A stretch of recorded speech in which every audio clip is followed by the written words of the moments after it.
Sawona, hello, and welcome to the Beyond Hashtag 10 October podcast. My name is Lubelihle, and I am the host. This podcast is dedicated to the youth around the world, and its mission is to keep mental health awareness alive beyond World Mental Health Day.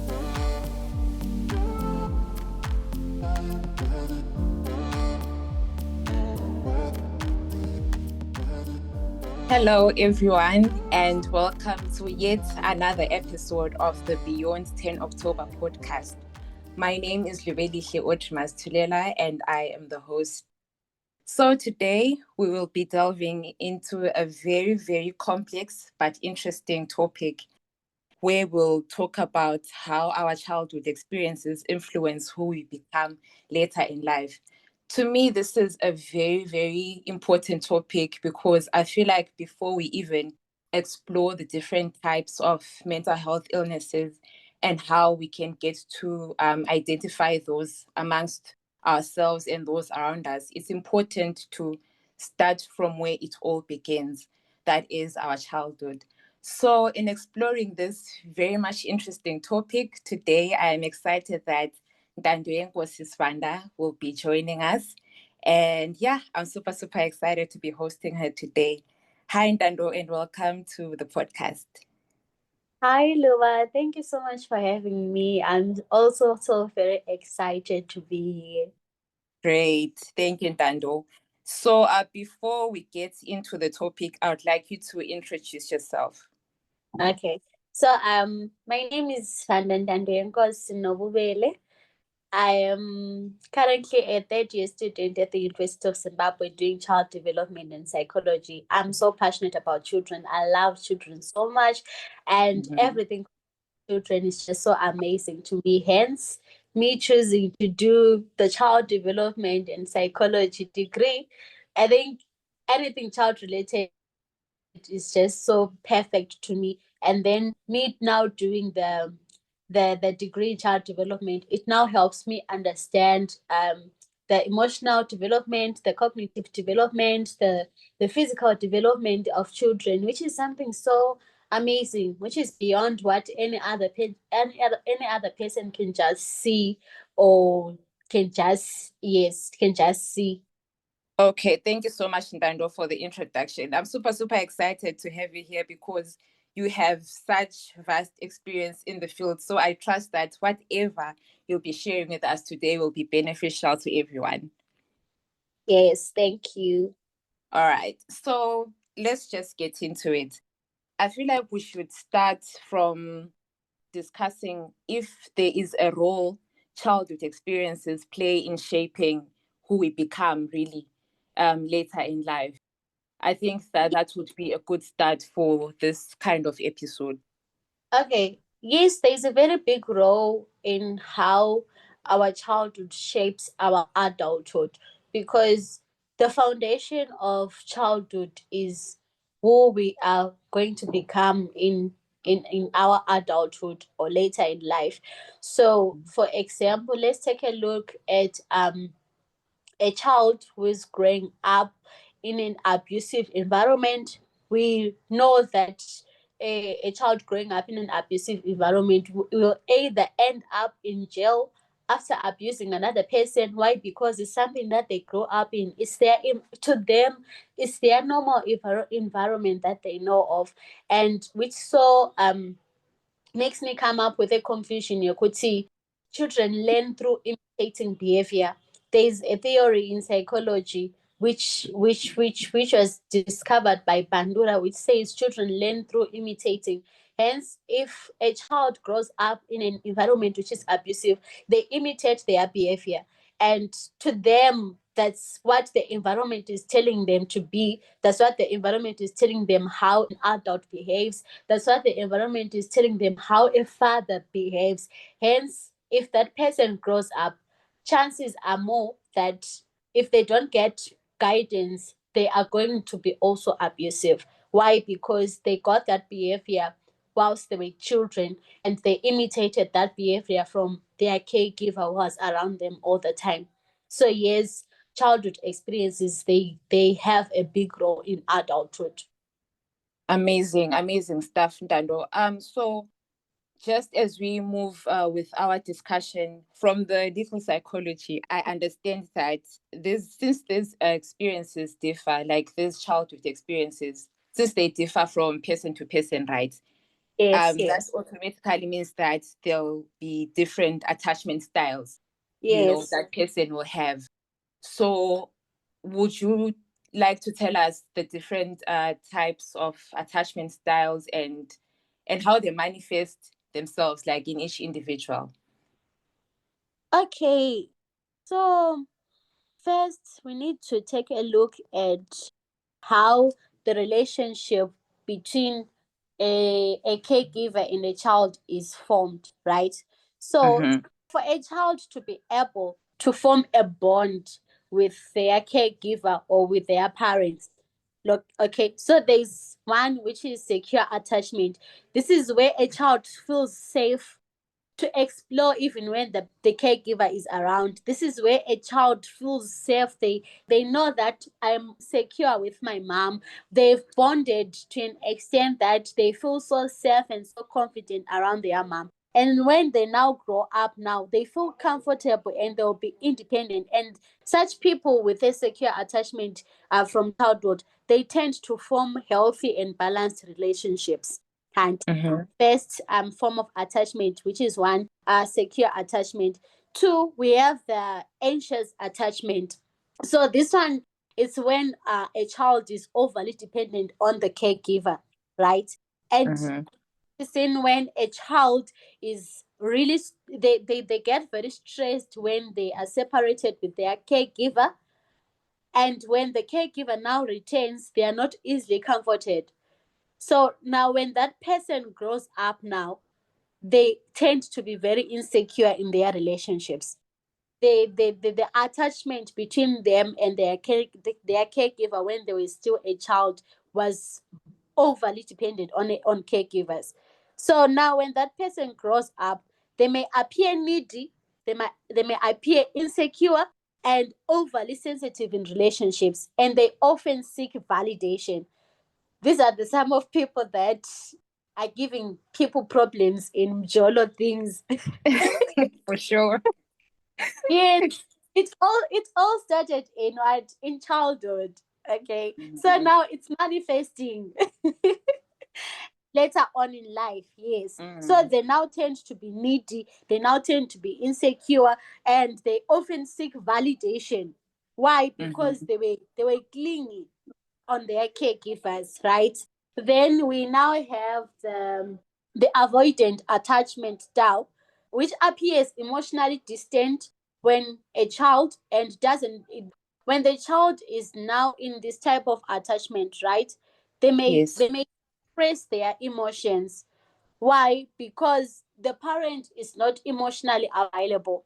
So we want our parents to be not just financially available for children, but even emotionally. You need to ask your children, how are you? How are you feeling? How was your day? What makes you happy? What makes you sad? You don't have to be avoidant in terms of emotions of your children, but be so you need to be always a parent that is all knowing in the physical terms and also in the emotional terms of your child. So now in an avoidant attachment, the child appears to be emotionally distant and self-reliant, and they don't show distress when they are separated with their caregivers. Why? Because a parent is avoidant. And now when this person now grows up in adulthood, they they avoid closeness or become emotionally unavailable in relationships. Why? Because this is the environment that they grew up in, that emotional wise the parents are not available. No one is there to hear and feel their emotions. So now when they are now an adult and when they have grown up, they may avoid being close to somebody, and they become emotionally unavailable in relationships. I hope that makes sense. Yes, it does to me. At least to me, but I am hopeful that it will make sense to our listeners out there as well. So one question I have, Ntando, with regards to these attachment styles, is there ever like an overlap, or it's simply a thing you would say, okay, if you have insecure attachment with people, you are just that, you're never anxious, you're never emotionally avoidant. Like, is there ever a mixture of those attachment styles, or it's just a thing where if you're this, you cannot be that? I'm not sure if I'm Uh, making sense. yes, you are. Okay, thank you for that. It Mm, now all goes back to the parenting styles. So there are four different types of parenting styles, right? mm, And then in those parenting styles, it's the parents teaching their children how to be around them first, and how to be around their neighbors, and how to be around the whole community at large. It now goes back to how the parents would have shaped the personality of that child. So for some, they may be in an avoidant, they may have grown up in an avoidant attachment style, but when they now grow up, maybe they tend to go to school, they now start going to primary school, they now start going to secondary school, and eventually university. Those things may change. Why? Because now it's the peers around them who are influencing them, especially on the secondary level. There is an overlap. It's not a one-sided thing. okay. No, that is good to hear. I'm asking this question because, growing up and, Mm? experimenting different types of romantic relationships, Yeah, it comes to a point sometimes, for example, where you date this person, right? And then maybe you disagree, or you face a challenge, or whatever it is. And then yeah. that person just says, oh, Mina, I'm like this, you know? Okay, yes, So yes, I sometimes understand. I feel like it's really not fair. I Yeah, feel like yes, people should work on themselves and just always try to be better. I yeah, feel like always relying on the bad things that happened when growing up. I think there's an expiry date. Not to sound insensitive, but I feel like it's a good thing for people to own up with, okay, this is where I'm lacking as a person, so that it's not a burden to the next person. So yeah. that's what I just thought about as you were talking, because I feel like this is something that you would be able to relate to, with these Mjolo situations going on and on and on. So yeah, that is my 2 cents right there.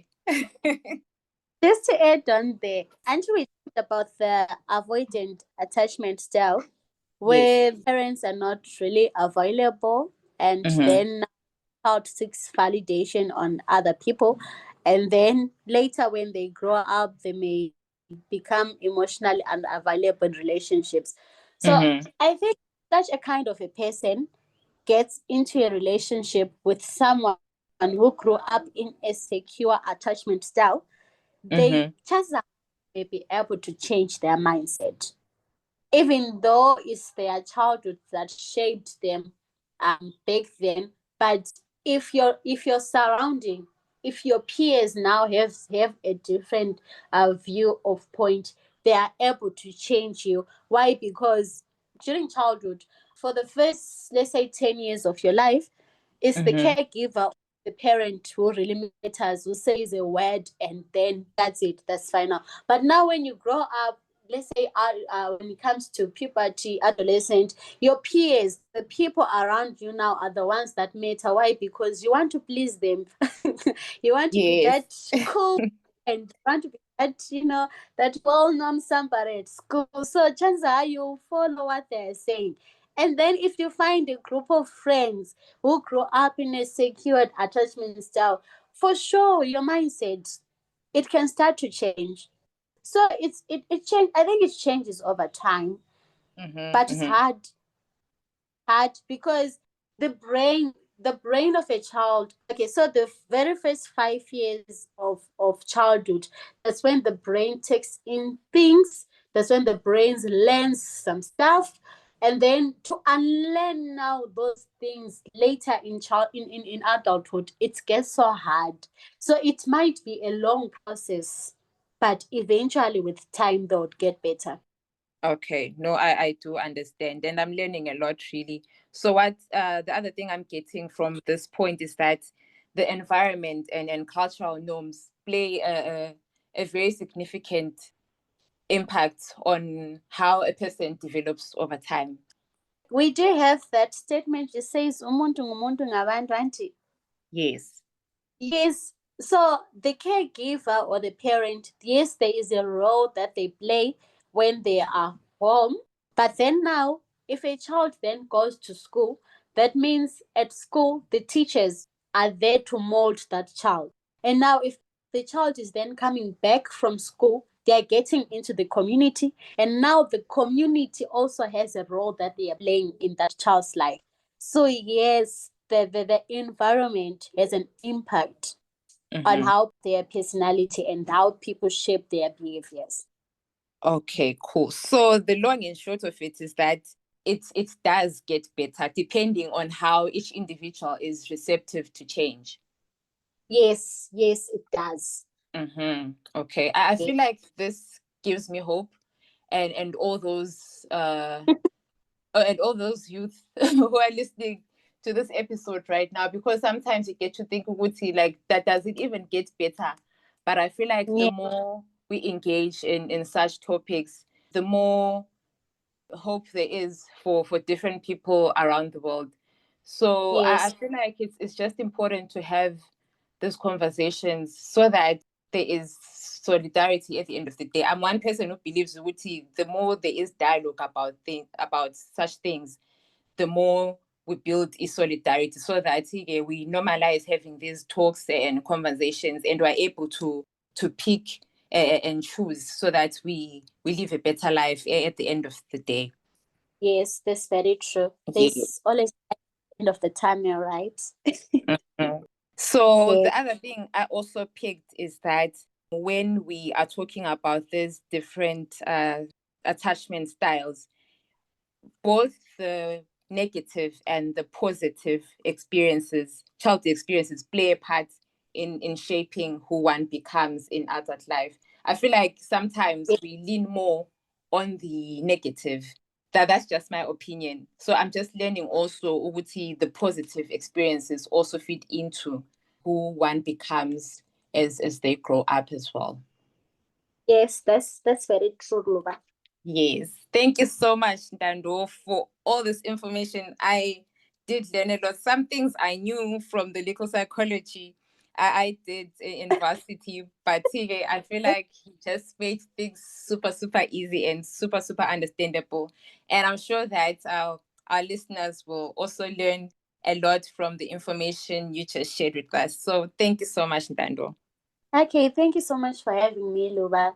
I hope we can invite you next time as well. Yes, you can. I feel like I did not really speak everything that I'd researched on. Mm-hmm, Or mm-hmm. my knowledge, I feel like you Yes. just took it of it. And I have a lot to share. So, yes, next time I'll definitely be there to share some more. For sure. And I was just also thinking, this is such a complex topic. So it would really make sense for you to come again for a part two, a part three, even, so that we really delve deeper into the things we just highlighted on here and there. Yes, it will always be my pleasure to come and share my psychology, guys. Thank you My so much, child. Daniel. Have a good evening.